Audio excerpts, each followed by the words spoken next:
Satellites are also monitored by the Space Command. Every object circling the Earth is tracked by sophisticated radar. We catalog it in this thing called a satellite catalog, which has every object that's ever achieved orbit around the Earth, starting with object number 1, which was back here, let me see, October 1957, which was a Sputnik, which was the first object that was cataloged. The next object to be cataloged will be object number 21,808. Right now, the Space Surveillance Center is tracking slightly under 7,000 objects. Now, that varies on a day-to-day basis because things are constantly being launched and things are constantly decaying out of orbit. This is our token space bolt that we use, and it kind of gives, it's 4 inches, and it gives you an idea of the size of an object that we're able to see in space. We've also tracked gloves and other things that have been dropped by our astronauts in many cases.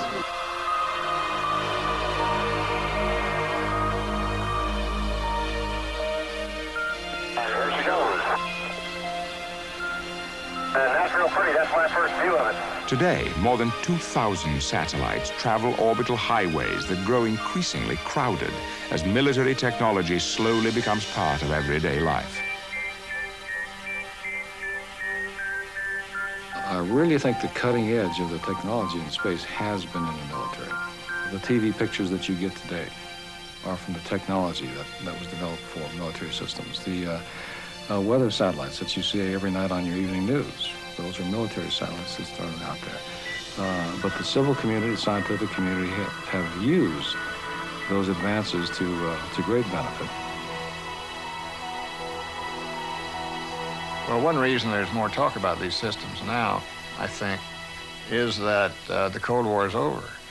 And many people are thinking that, well, we don't need all the secrecy we had in the past. If they're military systems that have civil applications, we ought to put them to work on those applications and not pretend that, you know, the Russians are coming and therefore we have to keep all this secret because everybody knows the Russians are not coming anymore. Surveillance systems used in the Cold War hold new potential for observing the Earth. This satellite can see houses from space.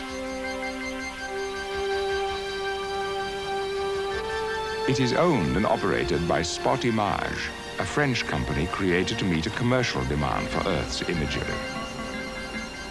Geneviève, tu peux venir voir? Until recently, high-resolution images were a military secret.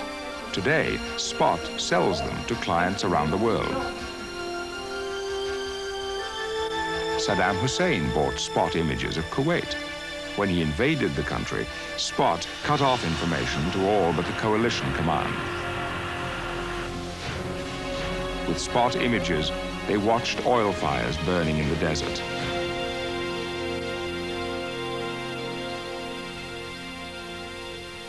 But most of Spot's clients are businessmen, not generals. Roger Mitchell. Nice to meet you, Max. Ronnie over. Ron, pleasure. Why don't you have a seat and I will orient you to our technology here. Great. Many of these technologies were developed in the classified environment for military purposes. The civilian side will benefit from that development.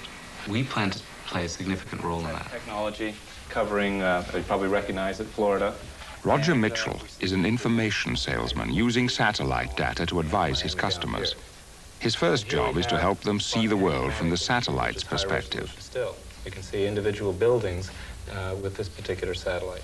Let me show you the formation, the geologic formations, and the mountain ranges. This is just From the high ground, satellites can see vast geological features. Many of Mitchell's clients are searching for oil, gas, and minerals. We're business. This is absolutely business. Last year, 90% of our business was mostly with utilities, oil companies, minerals companies, foreign organizations. We were helping them with practical applications.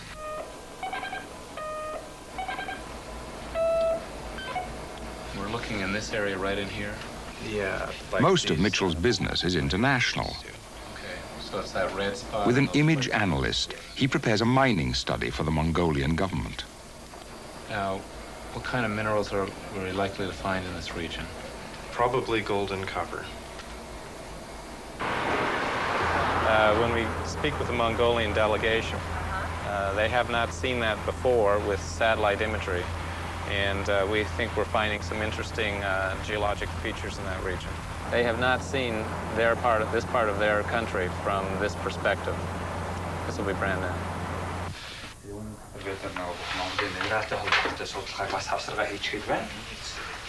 This is a mosaic covering the western part of Mongolia here.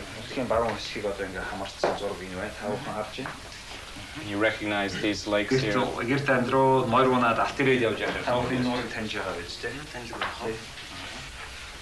And what we've noticed in analyzing this data at higher detail is that there is significant petroleum potential in this region of Mongolia.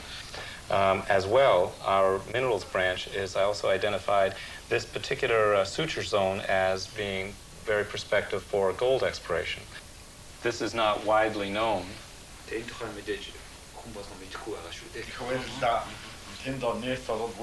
very good information. It's very good information. Absolutely. Looking down on their homeland, Mongolian leaders look to the future, charting new strategies with the perspectives of the space age. Today, information from the high ground is spreading to the far corners of the Earth. At the southern edge of the Sahara Desert, vegetation marks the boundary of human existence in Central Africa. Here, satellites help to understand the forces that bring famine to the country of Niger.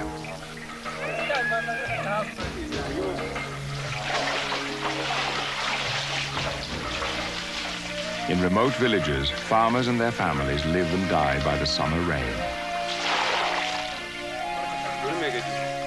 4 months a year, they grow millet, the grain that will keep them alive through the dry season. Their life depends on a successful harvest, but each year, unpredictable forces determine their fate.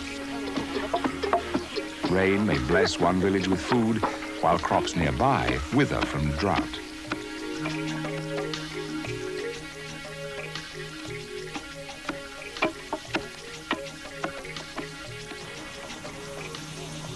At the eve of harvest, grasshoppers may cause a swift reversal of fortune. When famine strikes, families wander in search of food. Across a land of scarcity, the rhythms of life are seen from above.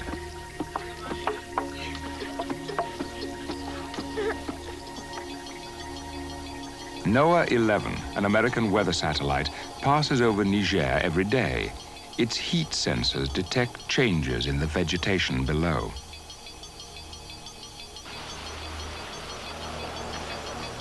At the Center for Agricultural Research in the nation's capital, satellite data is received daily. From it, images called greenness maps are created by computer.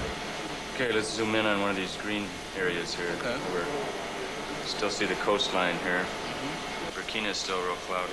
Environmental scientists Mark McGuire and Isafu Alfari examine the vegetation along the desert's edge. Shed area here. You see the dense vegetation around the lake. Growth changes day by day, and greenness maps allow them to monitor its ebb and flow.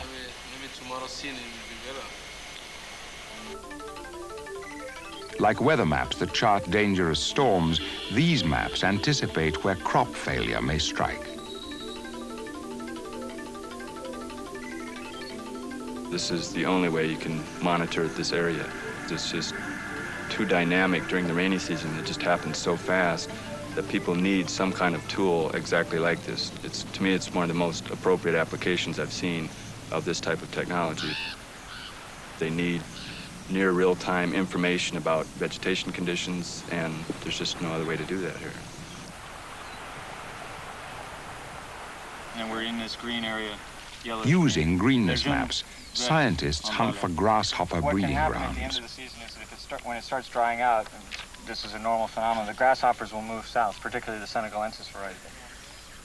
The greenness maps allow you to pinpoint areas that have had enough rainfall to cause the vegetation to turn green, which is also favorable conditions for grasshoppers and locusts.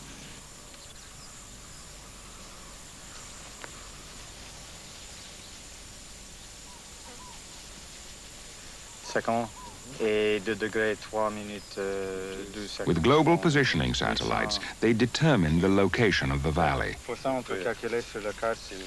First used in the Persian Gulf, this navigation system directs spray planes to the insects. Ok, bon, c'était bon, et il faut faire ça dans l'autre sens maintenant.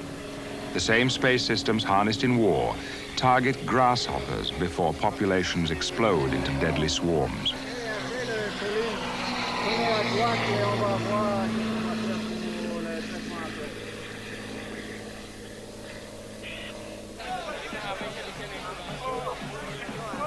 With advanced knowledge of drought, the government can distribute food rations to stricken areas so farmers and their families can survive.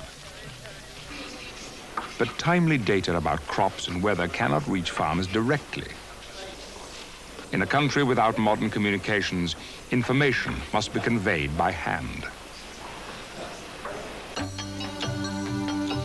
Without electricity and telephones, villagers still rely on the wisdom of the elders to see beyond the horizon.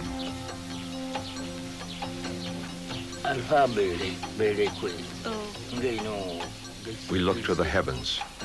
If certain stars rise in the east, the rains will come. Soon the fields will be green, and there will be food to eat for another year. But if these stars do not shine, the rains will not sustain us.